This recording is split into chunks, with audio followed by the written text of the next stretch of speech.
할렐루야. 이제 날씨가 많이 더워졌습니다. 많이 더워졌다기보다는 너무너무 많이 더운 것 같아요.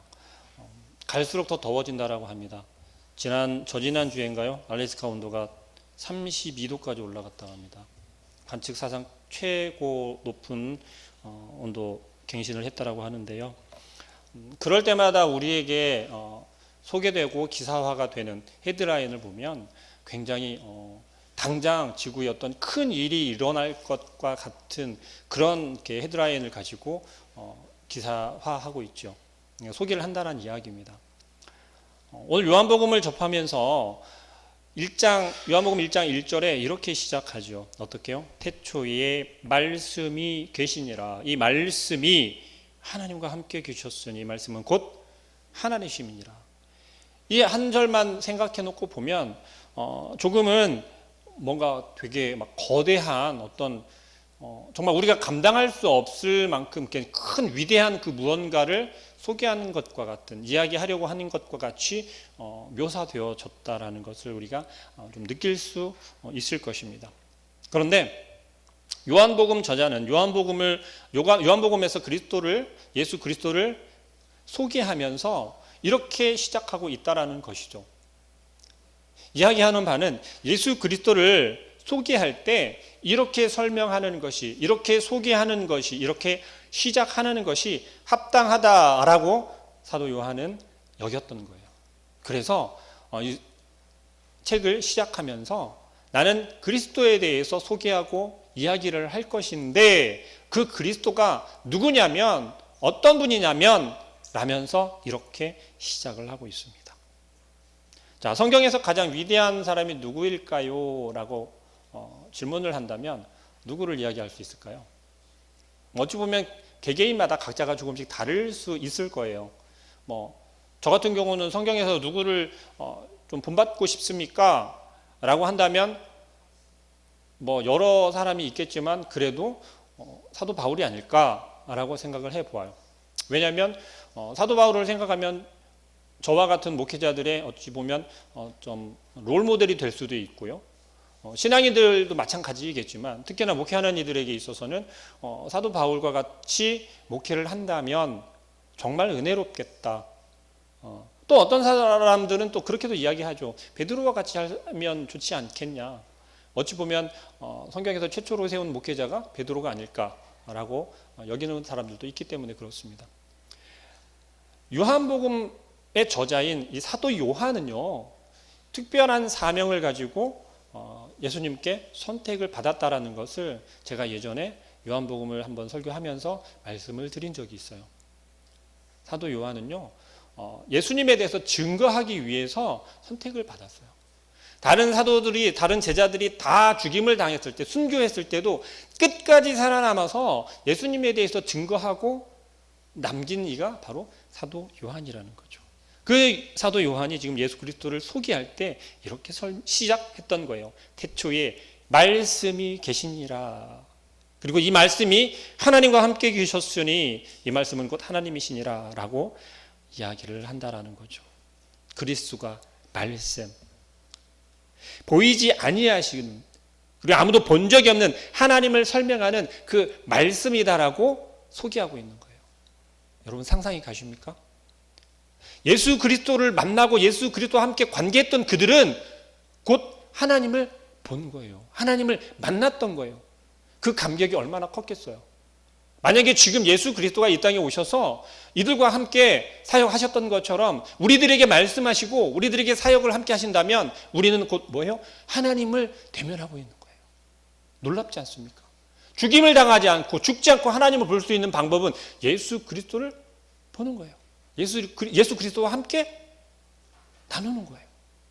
이들은 지금 예수 그리스도와 함께 예수님의 제자들, 또 예수님께서 사역하셨던 그때의 그들은 곧 뭐예요? 하나님을 본 자들이었어요. 근데 그들은 알지 못했죠. 왜요? 하나님에 대해서 아는 지식이 없었기 때문에. 곧 예수 그리스도를 아는 지식이 없었기 때문에. 요한은 지금 그것을 이야기를 하고 있습니다. 그 이야기를 함께 나누는 거예요. 그래서 성경에서 이야기하고 있는, 성경에서 말씀이다라고 이야기를 할 때 그 말씀이 곧 누구라고요? 하나님이라는 거예요. 그리고 그 말씀과 또 누가? 성령님께서 우리가 그 길로 이끌어 간다라는 것을 우리는 볼 수 있어야 하고, 곧 하나님께서 태초에 하나님이 천지를 창조하시니라, 바로 그 창조의 때인 그때로 예수 그리스도를 알므로 우리가 그 가운데로 들어갈 수 있다라는 것을 기억하시기 바랍니다. 예수님께서, 그리스도는 우리가 알고 있는 것처럼 창조를 하신 분은 하나님 아버지만 창조에 관여를 하셨나요? 창조하신 분이 누구예요? 하나님께서 창조하셨어요. 우리가 잘 알고 있는, 쉽게 알고 있는. 그러나 성경에서 이야기하는 건 그리스도도 창조주 그리스도로 설명하고 있다라는 거죠. 그리스도를 생각할 때 우리는 어떻게 여기냐면, 하나님보다는 조금 좀 세상적인 표현을 쓸게요. 끝발이 좀 낮은 그런 인간, 사람 정도로 이해하고 있었다라는 거죠. 누구를요? 그리스도를. 근데 그렇습니까? 그게 맞나요? 그렇지가 않다라는 겁니다. 성경에서는요, 그렇게 이야기하지 않아요. 그리스도는요, 창조주이시다라고 분명하게 이야기를 하고 있습니다. 천지를 창조하신 분은 누구요? 성부 하나님만이 천지를 창조하신 것이 아니라 성삼위 하나님께서 창조하셨다라고 성경에서는 분명하게 이야기를 하고 있다라는 것이죠. 성경에서 보면 이렇게 좀 말씀이신 그리스도는 창조주이신데 만물이 그로 말미암아 지은 바 되었다라고 이야기를 하고 있어요. 그에 의해서가 아니라 그로 말미암았다라고 표현하고 있다라는 거예요. 고린도전서 8장 6절에 보면 이렇게 이야기합니다. 그러나 우리에게는 한 하나님 곧 아버지가 계시니 만물이 그에게서 났고 우리도 그를 위하며 또한 한 주 예수 그리스도께서 계시니 만물이 그로 말미암고 우리도 그로 말미암았느니라라고 이야기를 합니다. 사도 요한은요, 오늘 보면 3절에서 이렇게 얘기하죠. 만물이 그로 말미암아 지은 바 되었으니 뭐요? 만물이 그로 말미암아 지은 바 되었대요. 또 뭐라고 이야기하냐면 지은 것이 하나도 그가 없이는 된 것이 없다라고 반복해서 중복해서 이야기를 하고 있다라는 것입니다. 사도 요한은요, 그리스도가 창조주이심을 거리낌 없이 주저없이 설명하고 있다라는 거예요. 우리가 창조를 이야기할 때 흔히 이런 질문을 할 수 있습니다. 왜 창조하셨을까? 혹시 그런 질문, 의문점을 가져본 적이 있으신가요? 하나님이 도대체 왜 창조하셨지? 이 세상을 왜 만드셨지? 인간을 왜 만드셨지? 되게 원초적인 질문이죠. 근데 하나님의 완전하심과 영광의 그 충만을 외부로 발산하시고 그것을 피조물로 알게 하시기 위해서 세상을 창조하셨다라고 이야기를 해요. 기독교 교리의 가장 기초라고 생각하시면 될 것 같아요. 뭐라고요? 하나님의 완전하심과 그 영광의 충만함을 어떻게 한다고요? 외부로 발산하시고 그것을 피조물로 인해서, 우리들로 인해서 알게 하시기 위해서. 이 땅의 모든 만물을 창조하신 하나님께서 아름답게, 웅장하게, 위대하게, 어쩔 때는 정말 기이하게 만들어 놓으신 그 모든 만물을 바라보시면서 우리는 어떤 생각을 먼저 하십니까? 그 하나님의 영광과 그 완전하심과 그 충만함을 우리로 하여금 알게 하기를, 깨닫기를 원하신다라는 것이요. 그것이 바로 하나님께서 천지를 창조하신 목적이라는 것입니다. 우리의 인생 속에서 혹은 이 교회의 공동체 안에서 정말 궁극적이고 가장 최고의 목적으로 삼아야 하는 것, 그것이 바로 하나님께서 창조하신 그 목적을 아는 것이 아닐까 생각합니다. 하나님께서 성삼위 하나님께서 천지를 창조하신 목적이 우리가 살아갈 세상, 지금 이 세상을 그저 잘 살아가라고, 너 한번 잘 살아봐 라고 그렇게 하면서 만들어 주시고, 그저 우리가 잘 사나 못 사나 한번 보자라고 우리가 어항을 만들어 놓고 어항 속에 금붕어랑 열대를 집어넣어 놓고 바라보는 것처럼 우리가 뭐 사파리에 동물들을 다 집어넣어 놓고 너희들이 얼마나 잘 사는가 보자라고 하는 것처럼 그렇게 관상용으로 만약에 만들어 놓으셨다면 그건 하나님의 완전하심이 아니고 기쁨이 아닐 거라는 거죠. 하나님께서는 그런 분이 아니시라는 거예요. 우리는 어찌 해야 됩니까? 하나님이 창조하신 그 만물을, 그 세계를 바라봄으로 하나님이 얼마나 완전하신 분인가, 하나님께서 그 영광이 얼마나 놀랍고 크신가를 깨달아 알아야 한다라는 것입니다. 우리의 삶 가운데 그 감동이 나타나야 하고요. 또 하나님께 그 합당한 영광을 돌리는 것이 우리로 하여금 하나님께서 우리를 만드신, 우리를 창조하신 근본적인 이유라는 것을 깨달아 아시기를 소망합니다. 그런데 오늘 본문에서 이야기하는 바처럼 그리스도를 통하지 않고서는 그 모든 만물들이 만들어질 수, 창조될 수 없었음을 우리가 또 기억하기를 원하시는 거예요. 사도 요한은 그런 목적으로 지금 이 이야기를 하고 있습니다. 그래서 그리스도를 소개할 때 이 사도 요한은 제일 처음 무엇이라고 표현하냐면 말씀이라는 것으로 소개하고 있어요. 그리고 성경 전체가 일관되게 예수 그리스도를 소개할 때 무엇으로 소개하고 있냐면 말씀으로 소개하고 이야기하고 있다는 것입니다. 그렇다면 이 말씀을 모르면 어떻게 되느냐? 호세아 선지자가 이야기했죠. 이스라엘이 망할 때, 그때 그 이유를 어디에 두었습니까? 호세아서 4장 6절에 보면 하나님을 아는 지식이 없대요. 하나님을 아는 지식이 없기 때문에 망할 수밖에 없다라고 호세아 선지자는 그렇게 외쳤어요. 그래서 뭐라고 이야기했습니까? 우리가 여호와를 알자고, 여호와를 아는 데 힘쓰자고, 여호와 하나님께서 나는 인애를 원하고 제사를 원치 아니하다라고, 번제보다 하나님을 아는 것이 더 원한다라고 이야기했단 말이에요. 여러분 얼마나 하나님을 아십니까? 지금 표현으로 예배가 더 중요한가요? 아니면 하나님을 아는 것이 더 중요한가요? 여기서 하나님을 안다라고 하는 것은요, 우리가 너무 지식적으로만 생각하시면 실패하는 거예요. 하나님이 천지를 창조하셨고 하나님께서 인간을 만드셨고 그 코에 생기를 불어넣으셔서 하나님과 똑같이 만드셨는데 타락함으로 죄가 들어왔고 우리가 지금 이 모양 이 꼴로 살아가는 거야. 하나님은 그런 분이야. 이것은 지식에 불과하다는 거예요. 그 가운데 있는 하나님의 구원의 역사를 우리가 안다면, 바라볼 수 있다면 진정으로 하나님이 얼마나 저와 여러분을 사랑하시는지를 깨닫게 되는 거라는 거죠. 그것이 하나님을 아는 것이에요.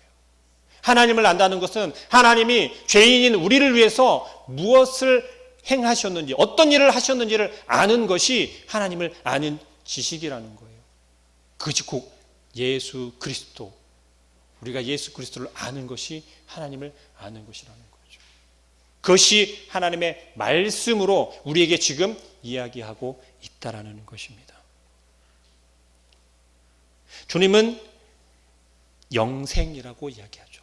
영생을 이야기를 할 때 유일하신 참 하나님과 그의 보내신 자 예수 그리스도를 아는 것으로 정리하고 있어요. 요한복음 17장 3절 말씀에 영생은 곧 유일하신 참 하나님과 그가 보내신 자 예수 그리스도를 아는 것이니이다.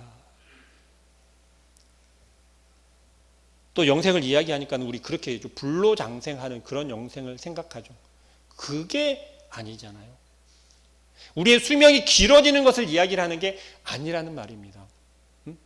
오래 사는 것, 100살, 200살까지 사는 것이 영생이라고 이야기를 하는 게 아니라는 거예요.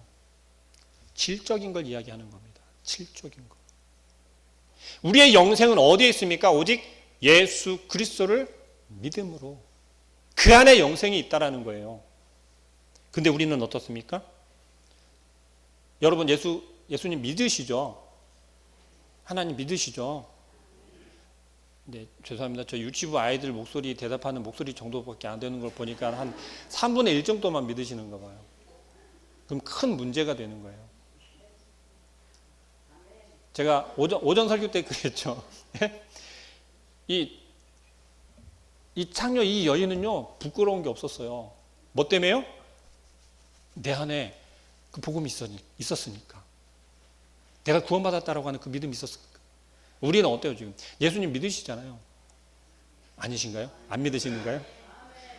죄송해요. 제가 자꾸 질문을 하죠. 질문하는 사람 제일 안 좋다고 하던데, 예, 그렇습니다.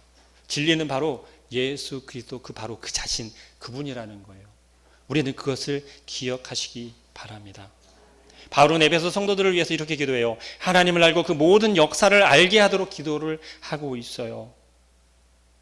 에베소서 1장 17절부터 19절 말씀에 보면 우리 주 예수 그리스도의 하나님, 영광의 하나님께서 지혜와 계시의 영을 너희에게 주사 하나님을 알게 하시고 너희 마음의 눈을 밝히사 그의 부르심의 소망이 무엇이며 성도 안에서 그 기업의 영광이 풍성함이 무엇이며 그의 힘의 위력으로 역사하심을 따라 믿는 우리에게 베푸신 능력의 지극히 크신 그 지극히 크심이 어떠한 것을 너희로 알게 하시기를 구하노라 라고 기도하고 있어요.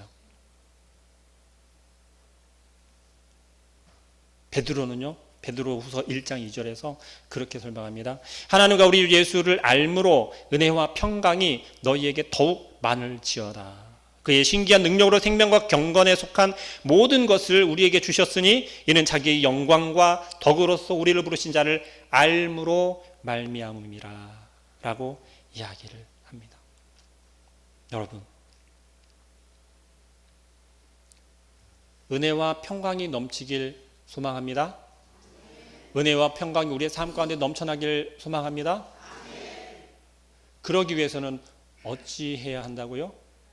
그리스도를 알아야 한다는 거예요. 하나님을 알아야 한다는 것입니다. 하나님과 우리 예수 그리스도를 알므로 이런 은혜와 평강이 우리의 삶 가운데, 저와 여러분들의 삶 가운데 충만하실 줄로 믿습니다.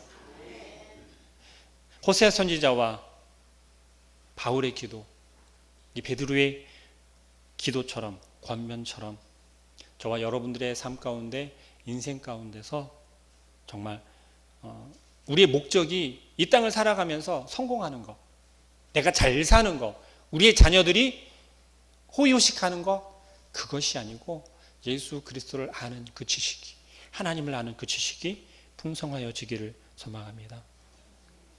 생명의 근원은 누구라고요? 바로 예수 그리스도. 그 말씀 안에 생명이 있다라는 것입니다.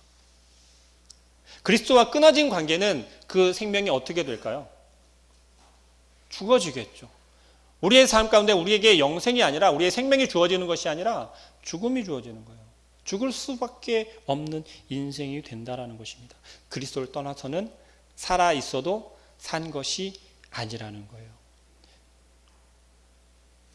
그런 의미에서 나는 생명이다라고, 예수께서 이제 내가 곧 길이요 진리요 생명이니 나로 말미암지 않고는 아버지께로 올 자가 없느니라 라고 말씀하신 그 예수 그리스도의 말씀이 지금 우리의 삶 가운데서 우리의 고백이 되시길 소망합니다. 예수님께서 또 이렇게 말씀하시죠. 나는 포도나무요 너희는 가지라. 그가 내 안에 내가 그 안에 거하면 사람이 열매를 많이 맺나니 나를 떠나서는 너희가 아무것도 할 수 없음이라. 아멘. 우리의 생명 되신 예수 그리스도, 우리의 모든 것 되신 바로 그 예수 그리스도, 하나님께서 우리에게 생명으로 주신 그 예수 그리스도, 그 예수 그리스도 안에서 우리의 삶이 늘 충만하여지고 또 그 예수 그리스도를 알아가기에, 그 하나님을 알아가기에 더욱더 노력하고 말씀 가운데로 나아가는 우리 모든 성도님들의 삶이 되시길 소망합니다. 기도하겠습니다.